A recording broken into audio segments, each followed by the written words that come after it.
Hello বন্ধুরা, কেমন আছেন? আশা করি ভালো আছেন। আপনাদের আশীর্বাদে আমি খুব ভালো আছি। এই যে দেখেন, রান্নাবাড়ি কিন্তু কমপ্লিট হয়ে গেছে। কি রান্না করছি আপনাদের দেখানোর জন্য কিন্তু সব কিছু নিয়ে বসে পড়ছি। আপনারা কিন্তু অবশ্যই দেখবেন। এই যে প্রথমে তরকারিটাই দেখাই। এই যে দেখেন, তরকারি মাছের ঝোল। কিসের তরকারি? মাছের ঝোল। আমরা তরকারিও বলি, মাছের ঝোলও বলি, ওই একই জিনিস সব, মানে একটু উল্টাপাল্টা হয়ে যায়।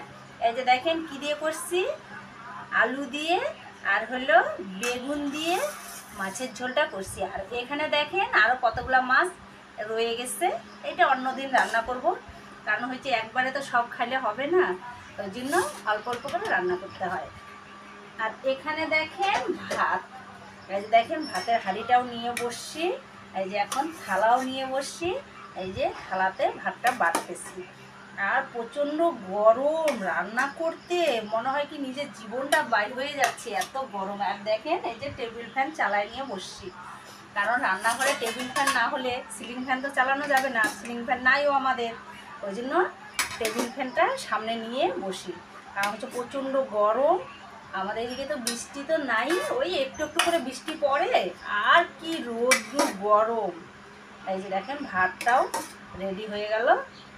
আর এই মাছটা রেখে দেবো, এটা অন্য দিন রান্না করব, কারণ হচ্ছে অনেকগুলো মাছ একসাথে রান্না করলে তরকারিটাও কেমন হয়।